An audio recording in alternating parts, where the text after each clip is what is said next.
Southeast sports fans. Hannah Barton and Brenden Schaeffer previewing your 2025 LSU Tigers today. Lots of talk around this Tiger team, lots of expectations as what we headed to what could be Brian Kelly's pivotal fourth season, Brenden. Yeah, it could be a pivotal one. And you look at you mentioned expectations. This is a team that at DraftKings Sportsbook is plus 110 to make the college football playoff, which tells you that they kind of think that should happen, at least in terms of what the public is expecting from this LSU team. And certainly there are a lot of reasons to believe that it could be that type of season down in Baton Rouge. Garrett Nussmeier is one of the top quarterbacks coming in at the quarterback position in the conference this year. And so if he can put the team on his arm and really have this be one of the most prolific offenses in the country, college football playoff is not only a possibility, it very well may be the expectation for this LSU Tigers team. Yeah, Nussmeier passed for over 4,000 yards last season, 29 touchdowns, lots of Heisman talks around him.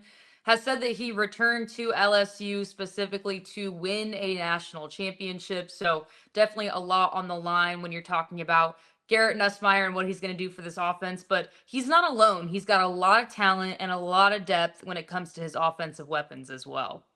No doubt about that. Aaron Anderson is one of the big names that you'll be looking for, and you'll be hearing about him pretty much every Saturday with the big plays that you expect him to make. But it's always, it's LSU. It's always a deep and talented receiving core. And I can guarantee you that of the guys on this roster right now, they might not all be playing in 2025, but in 3 to 4 years, probably the majority of them will be in the NFL and starting on Sundays. That is just the way they do it at LSU. And when you know that the receiving culture is what it is at this program, and you have a prolific pass-first quarterback that can air it out, he's got one of the best arms in the country. That's all the recipe that you need. We don't even have to talk about the defense yet. It's going to matter, but that is obviously a really good start to being able to put together the type of year that LSU is hoping to. What they do on the other side of the ball certainly could come into play as to whether or not they reach their ultimate potential in 2025. They returned some veterans, specifically the linebacker position is going to be really strong. You got Whit Weeks and Harold Perkins, and I remember joking at SEC Media Days that Whit Weeks could probably run for mayor of Baton Rouge and win tomorrow. So not only just, great players that are going to be there and veteran presence for the Tigers, but also just from what we've seen and heard, leaders on the defense as well. Yeah, there's no doubt about that. And it's going to be real interesting to see now in another year for defensive coordinator Blake Baker. It was a big deal when the LSU Tigers were able to kind of snipe him away from the Missouri Tigers in the same conference. They paid him a hefty sum to basically fix their defense because 2 years ago, it was a nightmarish unit. Last year, it had its moments, but still only ranking 58th in the country in yards per game defensively tells you that, yeah, it also had its moments where it wasn't quite up to par. And so another year in this system with the athletes that they have, the idea being if Blake Baker is worth the money to coach up that defense, that should also be a strength of the team last year. I would say that last year it wasn't really a strength as much as it was just kind of a net neutral, and the offense had to be the thing that was carrying you. I think the offense has a chance to be just as good, if not better. And I think defensively, they should certainly take a step forward as the program gets another year more comfortable in the Blake Baker scheme. Taking a look at the 2025 schedule for LSU, win totals sitting at 8.5. Brenden, before we get into kind of where those wins and losses come in, the first thing that stands out to me when you're looking at this LSU schedule is, are they going to get that win in week 1? Because it's something that they've been struggling with in recent seasons.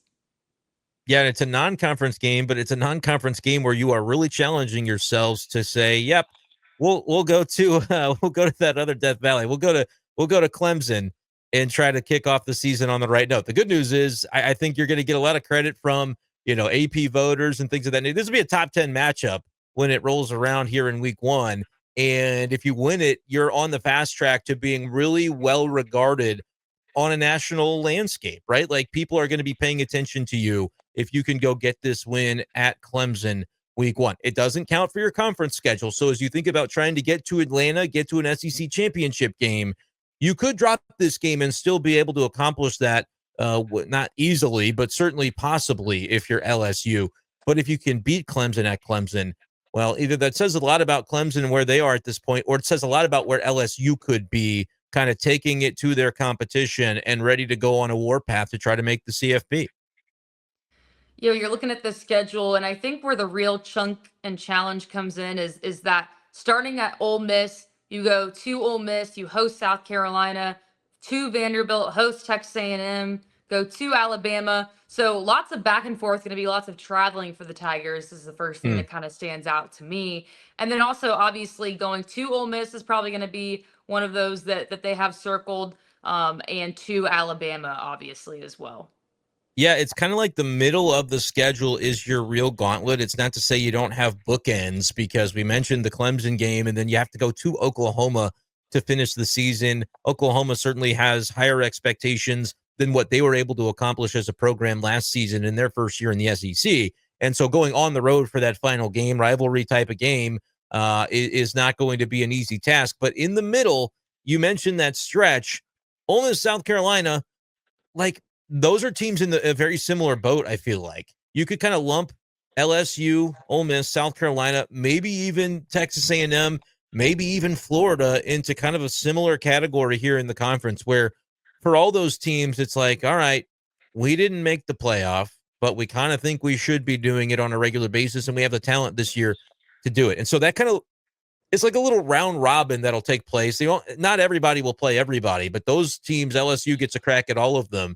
You can't probably win them all. If you do, I mean, we're talking more about national championship than just getting into the CFP. But with that stretch, I mean, if they can have a winning record even in those, and then you find a way, the real hard game of this season, the toughest one, is to go to Alabama. And that's kind of on the tail end of this stretch. And then you want to say, oh, it eases up with Arkansas. Arkansas is, that's going to be a game that always gets interesting between LSU and Arkansas, but you do get it in Baton Rouge. So, yeah, for me, the tail of the tape is going to be that middle stretch of schedule. Make sure you don't go and trip up at Vanderbilt. I know they're going to probably be ready for that game, but that's one. If you're LSU, when we're really talking sincerely about college football playoff, we can't entertain the possibility of losing to Vanderbilt. So, yeah, it really boils down to that middle games of Florida, Ole Miss, South Carolina, A&M, and Bama.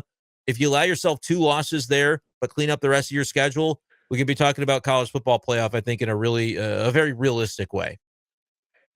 One thing that stands out to me about this schedule is there's certain games that they're getting to have at home that I think if they had to go play on the road would be a little bit more daunting. Florida, South Carolina, Texas A&M. Those are 3 environments where if you know it's going to be kind of a tougher matchup, especially if you're talking about a night game, then it may not be the same storyline. But having to have teams come and play in Baton Rouge, that's when LSU kind of gets the go ahead and is maybe sitting at the favorite in those games. So as you're looking at this, what are you thinking? Looking at the sports books, where's this win total going to fall? Where do the odds fall? Yeah, it's at 8.5 is the win total, which is interesting because I mentioned plus 110 at DraftKings to make the CFP. You're going to have to clear 8.5 to make the CFP, but you probably have to get to 10 to really feel good about that. Now, their schedule is difficult enough that if there's some chaos in college football again, it just comes out recently that, hey, the committee is going to weight the strength of schedule a little bit more this year in terms of deciding who makes it. How that actually impacts the 9-3s from the SEC remains to be seen, but I do sort of view that as that's like the get out of jail free card for the committee to say, hey, we're allowed to put in a 9-3 SEC team if we decide that we want to, basically, and we can lean back on this new criteria to do it. LSU could be a team that benefits from that because although their non-con isn't very difficult outside of Clemson, that's really the one big one, and then you've got some cakewalks. They do have a rather tough conference schedule. You mentioned getting to have some teams come to you, but it's not as though they get a cakewalk when they go on the road. Vanderbilt's probably a more favorable road game, but the others at Ole Miss, certainly at Alabama, and I wouldn't look over going to Norman and facing Oklahoma. That's a pretty loaded schedule where I would say LSU, and I don't know exactly what the schedule rankings and strength of schedule would say. For me, LSU might have, if not the toughest, one of the top couple toughest schedules in the conference because they don't get to play teams like Kentucky and Mississippi State. Like their easiest game, if you can call anything on this schedule easy, is to probably go to Vanderbilt. Maybe hosting Arkansas is more manageable because it's at home. But they don't have anything that I can just chalk up as, oh, you can roll out of bed and win that game. With all due respect to programs like Kentucky and Mississippi State this year, That's what most SEC teams are going to be thinking against them. Those teams will probably pick off one team, and that might be about it. You're going to catch somebody napping on the wrong weekend. LSU is just not going to have that advantage. So I actually do believe, especially if you can grab the Clemson non-con, so that people won't be able to say, oh, your only non-conference game that you really had to play, you lost it. If you do that, and even go 5-3 in conference, depending on where those wins come, you're 9-3. There's at least going to be an argument. But I think they also want to have pride in being a team that isn't trying to sneak into the playoff. They're doing it as a team that's contending for the conference, that can go into Atlanta, that can win a championship, and then can maybe even get a bye in the college football playoff. So for me, I trust this offense. I do think Blake Baker is going to have the defense a little bit more consistent this year. If you can beat Clemson, to me, that's a really telltale sign that this is going to be at least a 9-3 season. Because again, I can say the road games are going to be tough. You lose at Ole Miss, lose at Alabama, and let's even say you lose at Oklahoma. Okay, are they going to lose even a one game at home? Maybe not. So for me, yeah, I'm comfortable going over 8.5 with the minus 150 odds, which is to say not a huge return on your investment relative to some other win totals that we talk about. But I would still go over and pay the extra juice to do it. Do I like the plus 110 for the CFP, though? I don't. I think it's a matter of really needing to get the benefit of the doubt from the committee, get some help from elsewhere, and get in at 9-3. That's my predicted record for LSU this year. I think they land right at 9-3, barely clearing the win total, and needing some real help when the committee announces its selections. We'll see how true that prediction reigns as season approaches. Of course, we're going to continue to cover LSU Tigers and all your SEC teams. But thank you for joining us for our LSU preview today. If you haven't already, make sure to subscribe to Southeast Sports Fans, and we'll see you all next time.